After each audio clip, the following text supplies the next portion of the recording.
So, SMB tsaka Magnolia, no?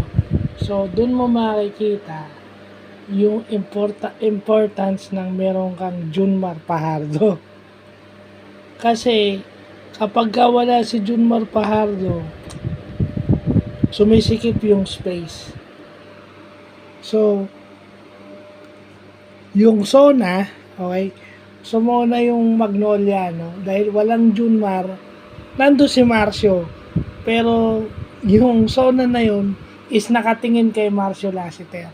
Okay? Uminit itong si Jericho Cruz. Okay, na-solve yun. Dahil si Jericho gumana. Pero ang nagpanalo sa Magnolia this game is yung lalim ng kanilang bench.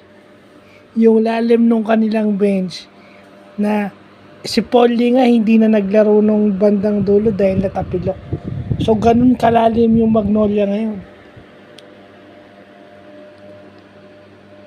Yung Dionisio, si Aris Dionisio was there just to make free throws kung fa-foul yung Magnolia ay yung San Miguel. So yung Dionisio is yung shooter si Dionisio. No? Shooter. Sipin nyo, ang Magnolia kompleto, may Rom De La Rosa kang 3 and D, di ba? Small forward na 3-point shooter at saka defender. Pero meron kang Aris Dionisio na pwedeng 3, pwedeng 4.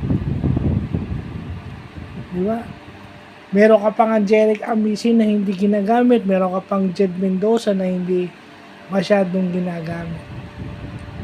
Wala pa si Abueva dyan, ha? Wala pa si Abueva dyan. 7-0 na yung Magnolia. E di mas lalo ng ratrata yan pag nandun si Calvin Lalo. Pagpasok nun, di ba?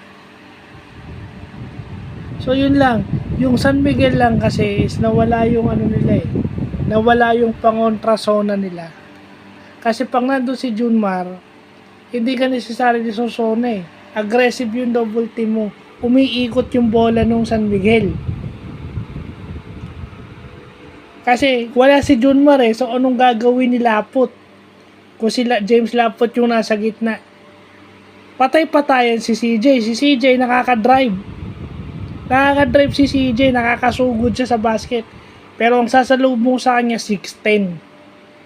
Si James Lapot. Kaya yun ang nangyayari. Minamala siya.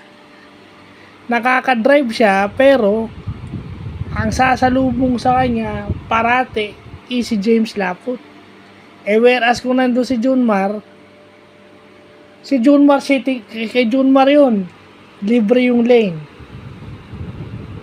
At saka yun, pwede niyang i-drop kay Junmar yun. Ito, pag lumusot siya, wala siyang mapasahang iba. Di ba? At saka yung Aska kasi hindi na masyadong na-involve si Ivan Aska. Hindi na masyadong na-involve nung bandang huli. Yun ang masakit doon, hindi na-involve. Samantalang yung Magnolia, lahat ng play, pag nandun yung importe ng si Tyler Bay, involve parate. Kahit sa depensa, involve yun. Sa rebounds, involve yun. So, yun lang po.